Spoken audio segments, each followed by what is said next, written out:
Hello, my beautiful people, and welcome to SpongeBob Month 2026.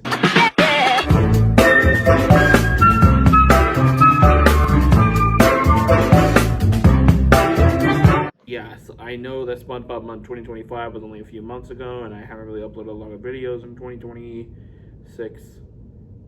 But hey, we're back to making more SpongeBob videos. So for those of you that are new here, every year I dedicate 1 month of the year to uploading nothing but SpongeBob related videos to this channel. First year was back in 2019 to celebrate the show's 20th anniversary, and we have done it every single year since, with this year being the 8th consecutive year that we have done this. And for this video, I figured I'd go ahead and tread some familiar territory, if you will. Some of you may remember that I did a series of videos back in the day where I reviewed every single extended episode of the original series, going all the way from Christmas Who to the most recent one at the time, Escape from Beneath Glove World. Since then, there have been multiple different SpongeBob specials come out since then. I might need to make a follow-up video, but my point is that obviously one of the episodes that we talked about in that series of videos was the infamous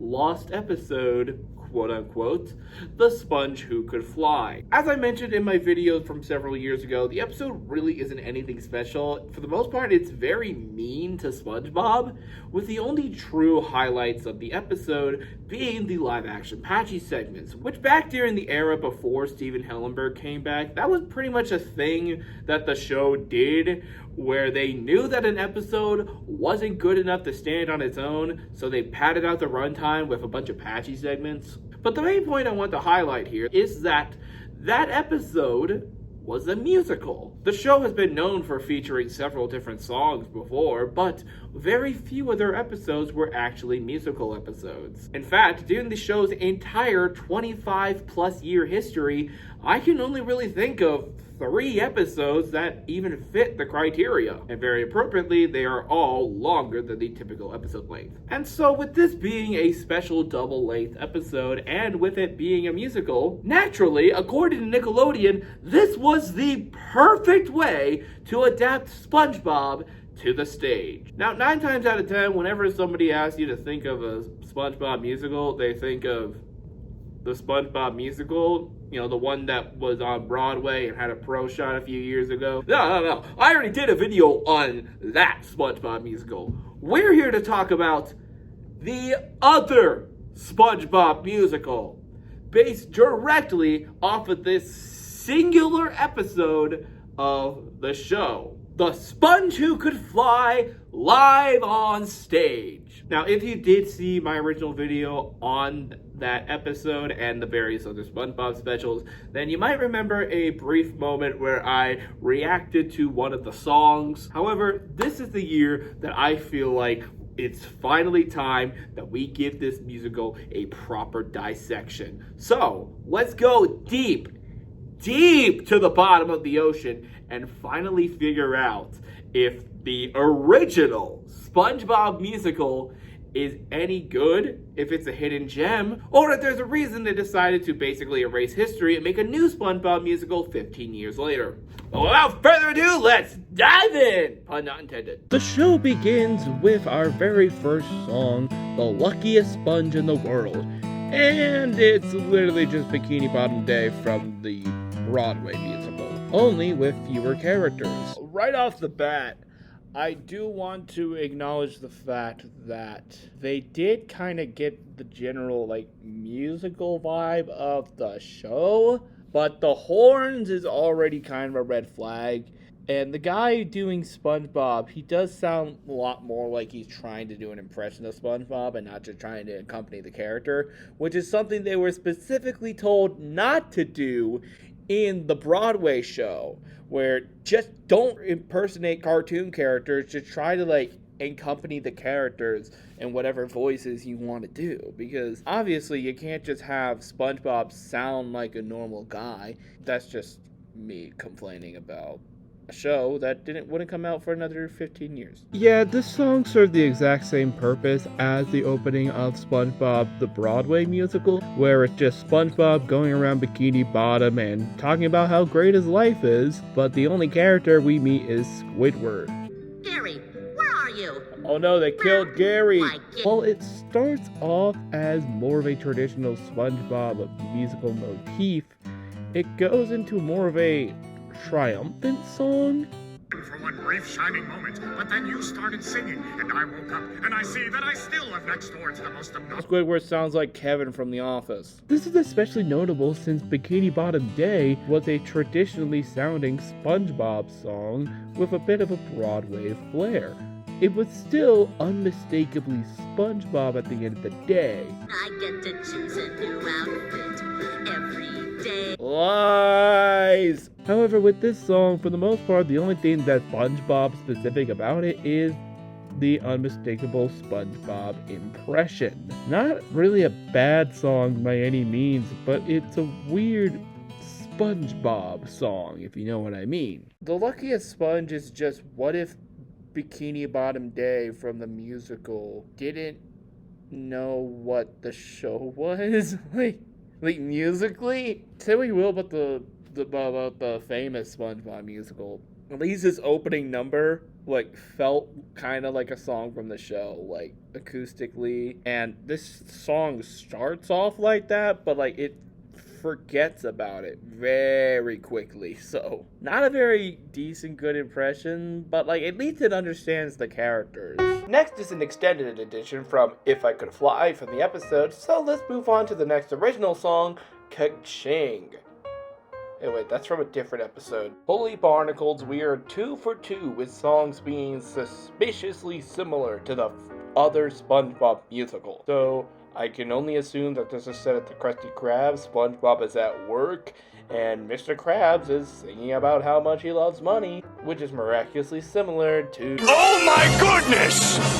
Squidward! Which is miraculously similar to Daddy Knows Best from the Broadway musical. But then again, what other Mr. Krabs song would you make outside of him loving money? This is also a good time for me to mention the costumes of this show, which does an interesting approach to these characters. They do an interesting combination that is both mascot theme park costumes and traditional Broadway costumes. So, as you can see, SpongeBob looks pretty much almost identical to the walk-around SpongeBob that Nickelodeon has right now, while all of the other main characters, they're trying to look exactly like the cartoon characters, but they need to remember that they need to sing too. Now, obviously, the Broadway show decided not to do that, instead do the more traditional approach of just having something that vaguely represents the characters, which just goes to show you just how much the Broadway show ended up taking from this musical and just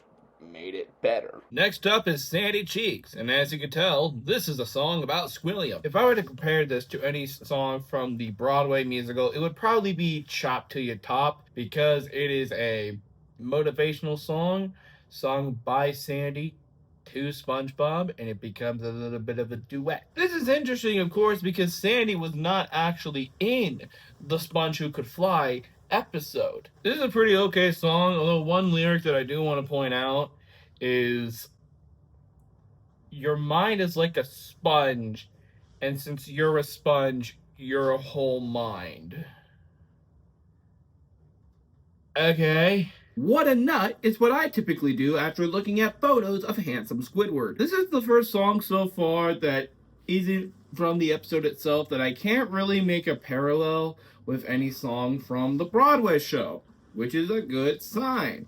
It's basically Squidward calling SpongeBob a big ol' loony for trying to fly.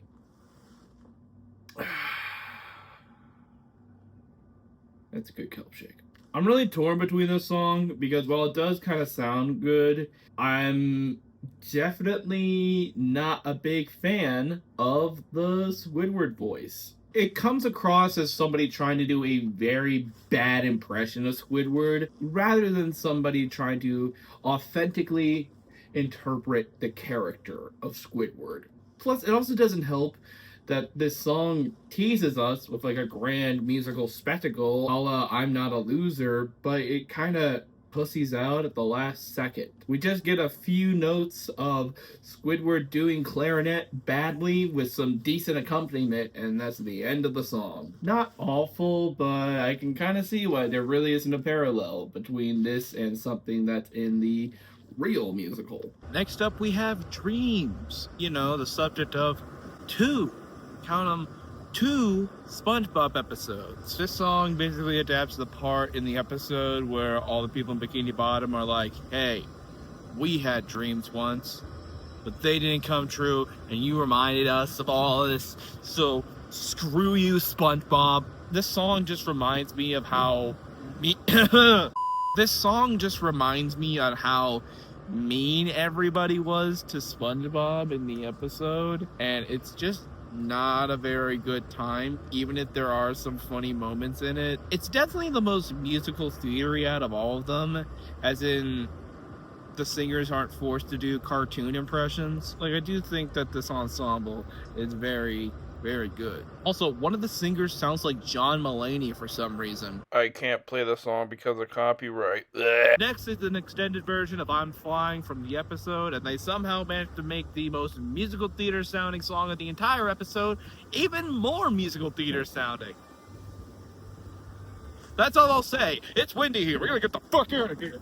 Next is The Flying Sponge, and this is another song in the show that doesn't necessarily mirror anything from the Broadway musical, because it's just a Beach Boys song. Yes, this song musically bases itself mostly off of a Beach Boys song, which I guess is appropriate for SpongeBob. The song is sung by Sandy and some guy. I don't think it clarifies who it's supposed to be. At first I thought this guy was Squidward, but it doesn't necessarily specify exactly who this man is, so this is just a guy singing this song. And they're singing about how awesome it is that there's a flying sponge to do all of their dirty work for. Just like in the episode! I actually kind of vibe with this song a lot. It's mainly the instrumentals. I do think that the music for this song is really, really good. It definitely does a very good job at that 60s Beach Boys aesthetic. The lyrics are okay too. I can kind of live without them. It's mainly the music that really works for this song for me. Next is You Rock, which is the part of the show where everybody starts making SpongeBob do menial tasks, but in song form. The song is pretty cool and I like it, and I like the rock and roll vibes. Although one interesting thing that I will point out is that where in the episode it was Mr. Krabs who started the menial tasks by having SpongeBob clean his garage, here in this show, apparently it's Squidward who starts it, and he makes SpongeBob clean his clarinet. I don't know why they decided to change it, probably because that Mr. Krabs costume they had looks awful, but hey, an interesting change nonetheless. This next song is actually the shortest in the entire show.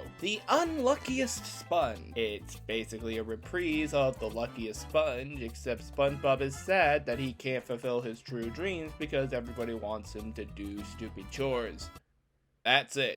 Next is Plankton's Lullaby. I don't know why Plankton is singing a lullaby to SpongeBob. Maybe he wants to take his pants to use them to steal the Krabby Patty secret formula. He's singing a lullaby to SpongeBob. It sounds like a lullaby.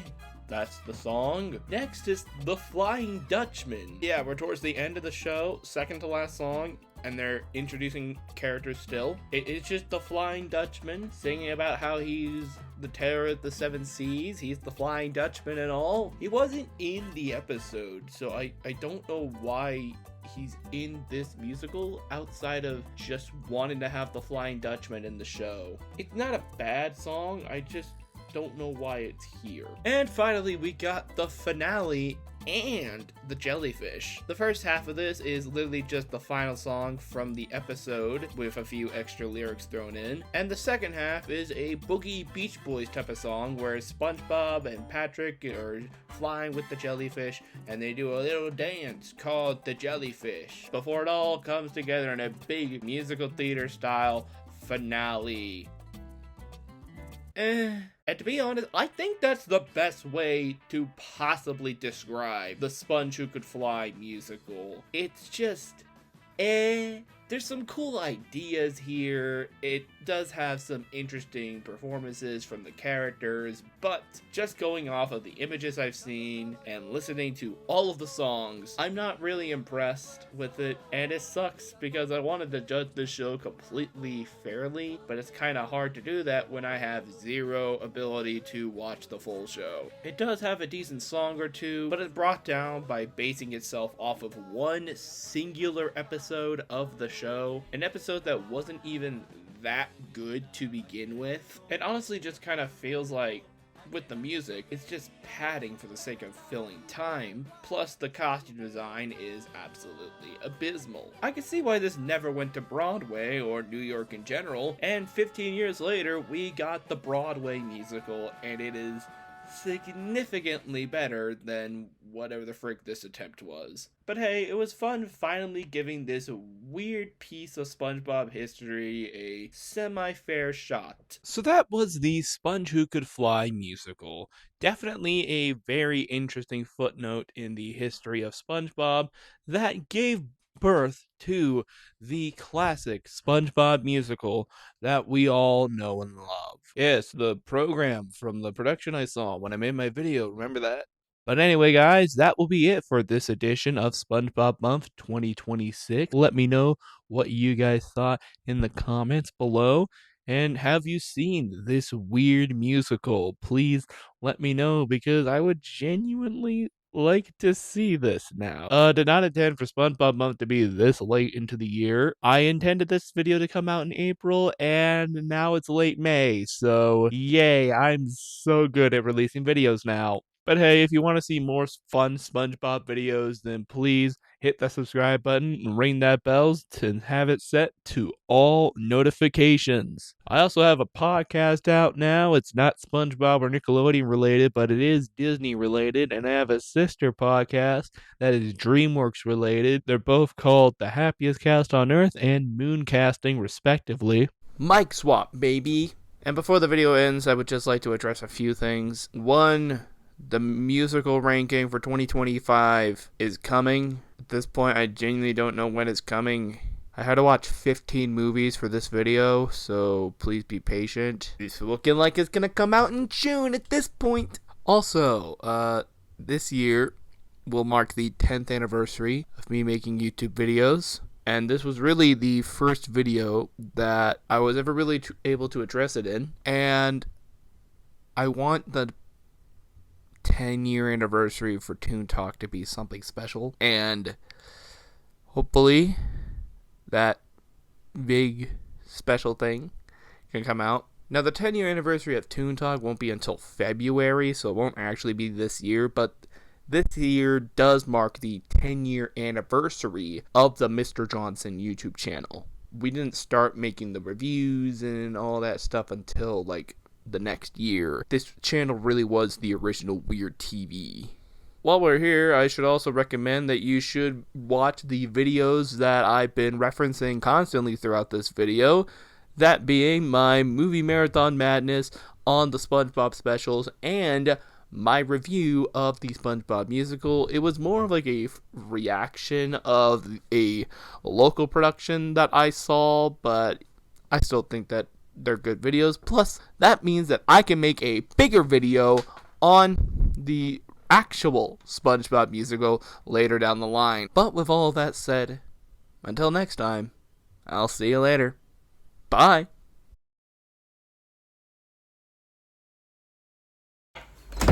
Hello? This is the police.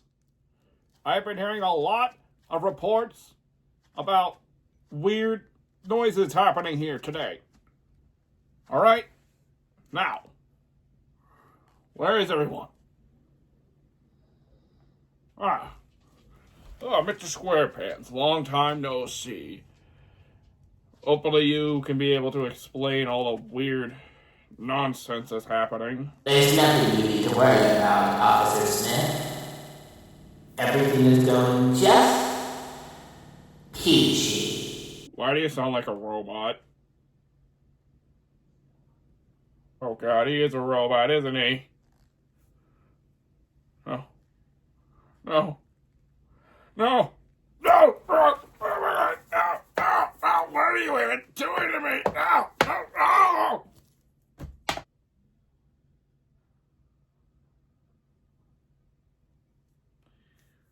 I hope you appreciate the changes we've made to you.